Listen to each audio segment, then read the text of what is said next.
Welcome students, आप देख रहे हैं SMS tutorial a journey to an excellence. मैं संदीप मल्होत्रा आज आपके सामने NDA का काफ़ी इम्पॉर्टेंट टॉपिक वेक्टर्स लेके आया हूँ। सबसे पहले वेक्टर क्या होता है? कोई भी ऐसी क्वांटिटी जिसका मैग्नीट्यूड है, मैग्नीट्यूड मीन्स लेंथ 4 यूनिट और जिसकी डायरेक्शन है। तो जब भी हम वेक्टर लिखते हैं उसका इनिशियल पॉइंट पहले आता है और टर्मिनल पॉइंट बाद में आता है। ये आ गया हमारा AB वेक्टर। अब वेक्टर में हमें क्या क्या सीखने को मिलेगा? यहाँ पे वेक्टर में हमें मैग्नीट्यूड निकालना है, वेक्टर में यूनिट वेक्टर निकालना सीखेगा, एंगल निकालना हमें आएगा दो वेक्टर्स के बीच में, डॉट प्रोडक्ट आएगा, क्रॉस प्रोडक्ट आएगा। ये सारा कुछ हम इस वेक्टर टॉपिक में कंप्लीट करेंगे। सबसे पहले आपको क्या दिया हुआ है? यहाँ पे पॉइंट दे दिए हुए हैं 2, 3, 4 और B कोई पॉइंट है 5, 4, 5। अब आपने स्टूडेंट्स आपने निकालना है अगर AB वेक्टर, तो आपने क्या करना है 5 - 2 करना है और x वाले के साथ क्या लगाना है i cap. i cap unit vector होता है जो हमें x एक्सिस पे डायरेक्शन देता है। 4 - 3 इसके साथ आपने j कैप लगा देना है, ये हमें y एक्सिस पे डायरेक्शन देता है। और 5 - 4 k कैप, ये हमें z एक्सिस पे डायरेक्शन देता है। अब एज यूजुअल जैसे आप माइनस करते हैं वैसे कर लीजिए। 3i cap j cap plus 1 हम लिखते नहीं है तो ये आ गया आपका k कैप। अब स्टूडेंट्स आपने इसका मैग्नीट्यूड निकालना। अगर इसका मैग्नीट्यूड निकालना है तो आपने क्या याद रखना है कि जब भी मैग्नीट्यूड निकालना है आपने i के कोफिशिएंट का स्क्वायर, j का कोफिशिएंट कुछ नहीं है तो 1 है, k का कोफिशिएंट कुछ नहीं है तो 1 है, इनका स्क्वायर करना है, रूट करना और प्लस कर देना। तो मैग्नीट्यूड AB को हम AB भी लिख सकते हैं, वेक्टर ऊपर से हटा दें। 3 का स्क्वायर 9 + 1 + 1 रूट 11 यूनिट। अगर तो परफेक्ट स्क्वायर निकलता है तो निकाल लीजिए, और नहीं निकलता तो उसे रूट के अंदर ही रखिए। तो स्टूडेंट सबसे पहले A और B आपको पॉइंट दिए गए हैं। अगर आपको वेक्टर निकालना है तो आपको क्या करना है x2 - x1 y2 - y1 z2 - z1। i j के x एक्सिस पे i लगेगा, y एक्सिस पे j और z एक्सिस पे k लगेगा। अब बात करते हैं यूनिट वेक्टर की। यूनिट वेक्टर क्या होता है? यूनिट वेक्टर एक ऐसा वेक्टर होता है जिसका मैग्नीट्यूड 1 होता है। मैग्नीट्यूड मींस उसकी जो लेंथ है वो 1 यूनिट होती है। सपोज आपको AB वेक्टर दे दिया 4i 3j + 5k। अब आप चाहते हैं कि यूनिट वेक्टर निकालें, तो यूनिट वेक्टर जब भी निकालना है आपने क्या करना है पहले मैग्नीट्यूड निकालें। किसी भी वेक्टर का मैग्नीट्यूड निकालने का एक ही फार्मूला मैंने आपको बताया है, i के कोफिशिएंट का स्क्वायर, j के कोफिशिएंट का स्क्वायर और k के कोफिशिएंट का स्क्वायर। अब मैग्नीट्यूड ऑफ AB वेक्टर क्या आ गया स्टूडेंट्स? 4 का स्क्वायर 16, 3 का स्क्वायर 9, 5 का स्क्वायर 25। AB ये आ गया आपका रूट 50। तो 50 को आप लिख सकते हैं 5√2, क्योंकि ये 5 अंदर जाएगा तो 25 बन जाएगा। 25 टू द 50 होते हैं। अब आपने यूनिट वेक्टर निकालना है, यूनिट वेक्टर। तो क्या करेंगे आप AB वेक्टर को डिवाइड कर देंगे उसके मैग्नीट्यूड से। जब आप मैग्नीट्यूड से डिवाइड कर देंगे तो ये क्या बन जाएगा आपका AB vector. 4/5√2 i cap, 3/5√2 j cap and 5/5√2 k cap. जहाँ कैंसिल होता है करिए। डिनोमिनेटर में आपको पता है रूट नहीं रखते तो हम क्या करेंगे रूट से मल्टीप्लाई कर सकते हैं। 4/5√2 √2 से मल्टीप्लाई, √2 से डिवाइड, 3/5√2 √2 से मल्टीप्लाई, √2 से डिवाइड। इसे हम रेशनलाइजिंग कहते हैं।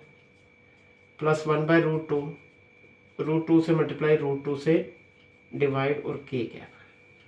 अब स्टूडेंट ये क्या बन गया 4√2, नीचे क्या आ गया 10, root cancel, root cancel 3/10 j cap और √2 तो आएगा, प्लस √2.2 k कैप। तो ये था स्टूडेंट आपका काटना है तो यहाँ पे ये कट हो सकता है तो कर लीजिए। ये था आपका यूनिट वेक्टर निकालने का मेथड। शुरू से देखिए दोबारा से एक बार। जब भी यूनिट वेक्टर निकालना है मैग्नीट्यूड निकालिए, मैग्नीट्यूड से डिवाइड करिए। अब इसके बाद नेक्स्ट आपका आता है कि दो वेक्टर्स के बीच में हम एंगल कैसे फाइंड करें। उसके लिए मुझे डॉट प्रोडक्ट का कंसेप्ट चाहिए। तो डॉट प्रोडक्ट कैसे करते हैं देखिए जरा। हमें दो वेक्टर दिए हैं, let a vector equals to i plus 3j minus 6k, कुछ भी दे सकते हैं हम। B vector equals to 2i plus j plus k। No student, अब आपने अगर डॉट प्रोडक्ट निकालना है तो उसका रूल तो बड़ा सिंपल सा है। i के कोफिशिएंट को i से मल्टीप्लाई, 2 1 दा 3 इंटू 1 माइनस 6 इंटू 1। तो आप देखेंगे a डॉट बी आपका क्या आ गया, 2 plus 3 minus 6, 5 minus 6 that equals to minus 1। ये आपका आ गया i का। अब आपने मैग्नीट्यूड ऑफ ए वेक्टर निकालना है, मैग्नीट्यूड ऑफ बी वेक्टर निकालना है। ए वेक्टर का मैग्नीट्यूड 1 का स्क्वायर, 3 का स्क्वायर माइनस 6 का स्क्वायर।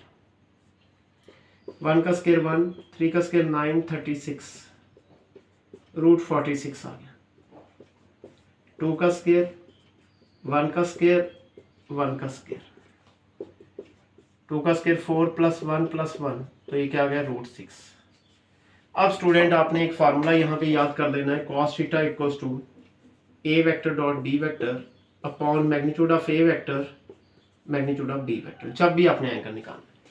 तो cos थीटा क्या आ गया आपका, ए डॉट बी हम निकाल चुके हैं, -1 रूट 46 इंटू रूट 6। थीटा क्या होगा हमारा, cos इनवर्स -1 बाय, इसको मल्टीप्लाई कर दीजिए, 6 6 का 36, 276। और अगर फैक्टर बनते हैं तो बना लीजिए 276 के, 2 से 138, 2 से 69, 3 से 23। अब ये हम आपके फैक्टर बन गए, तो यहाँ पे फैक्टर लगा सकते हैं आप। आपको पता है कि रूट के बाहर जब दो फैक्टर होते हैं तो वो बाहर चले जाते हैं, 3 इंटू 23। तो आपका थीटा आ गया cos इनवर्स -1/2 रूट 69। तो ये था स्टूडेंट आपका एंगल फाइंड करने का मेथड। दोबारा से देखिए, first of all a dot b में कोई परेशानी नहीं होनी चाहिए। आई के कोफिशिएंट को आई से, जे के के, इनको क्या करना है, मल्टीप्लाई करना है। आई को आई के साथ, जे को जे के साथ, के को के के साथ। उसके बाद मैग्नीट्यूड निकालना आपको आ गया। cos थीटा का ये वाला फार्मूला आपने याद रखना है, और ये आपका आ गया cos थीटा। थीटा जो है cos इनवर्स हो जाएगा। इसके बाद स्टूडेंट लास्ट कंसेप्ट आपका है डॉट प्रोडक्ट के बाद आता है वेक्टर प्रोडक्ट। इसको हम क्रॉस प्रोडक्ट भी कहते हैं।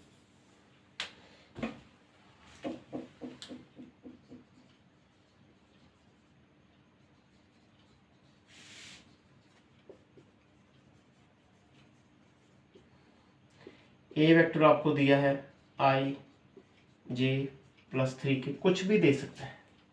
बी वेक्टर आपको दिया है 2i 2j 3k। अगर आपने क्रॉस प्रोडक्ट फाइंड करना है या वेक्टर प्रोडक्ट फाइंड करना है तो आपने क्या करना है, i j k, इसको हम डिटर्मिनेंट कहते हैं। ये क्लास 12th में भी है, क्लास 10th में आपने क्रॉस मल्टीप्लिकेशन मेथड किया है। 1 1 3 उसी के रिलेटेड है, 2 2 3। अब आपने क्या करना है, i क्या, ये वाली कॉलम छोड़ देनी है, ये वाली रो छोड़ देना है। क्या बच गया, 1 2 3 3। ये आप क्लास 10th में कर चुके हैं। जे का ये कॉलम, ये रो छोड़नी है और ये कॉलम, 1 2 3 3 प्लस के 1 2 1 2। अब स्टूडेंट आपको पता है 3 माइनस 6 आई कैप, 3 माइनस 6 माइनस जे 3 माइनस 6 प्लस के 2 minus 2 minus 3i minus into minus plus 3j plus 0k। तो ये था स्टूडेंट आपका मैग्नीट्यूड वेक्टर निकालने का फार्मूला क्रॉस प्रोडक्ट में। ये वेक्टर क्वांटिटी है, जबकि डॉट प्रोडक्ट क्या है, आपकी स्केलर क्वांटिटी। वहां आपने देखा था डॉट प्रोडक्ट में कोई भी वेक्टर नहीं आया, यहाँ पे क्या आ गया, वेक्टर। दोबारा से देखिए, पहले आई को लेंगे तो ये कॉलम और ये रो छोड़ देंगे, जो बचा लिख देंगे। जे को लेंगे, ये आपने कॉलम छोड़ना है और ये आपने रो छोड़ देनी है।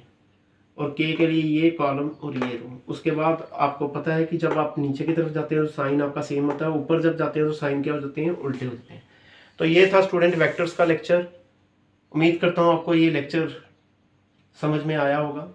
और अगर आपको ये लेक्चर्स अच्छे लग रहे हैं, एनडीए के रिलेटेड मैंने लेक्चर बेसिक कंसेप्ट्स के मैं रेगुलर इंटरवल पे अपने YouTube channel SMS tutorial journey to an excellence में अपलोड करते जा रहा हूँ।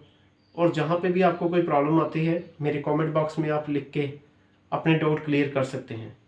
तो ज़्यादा से ज़्यादा इस चैनल को शेयर करिए, सब्सक्राइब करिए और लाइक करिए, ताकि मैक्सिमम जो स्टूडेंट्स हैं हमारे, वो इस चैनल से मैथ्स के रिलेटेड प्रॉब्लम्स में बेनिफिट ले सकें और अपने डाउट्स क्लियर कर सकें। Thank you students.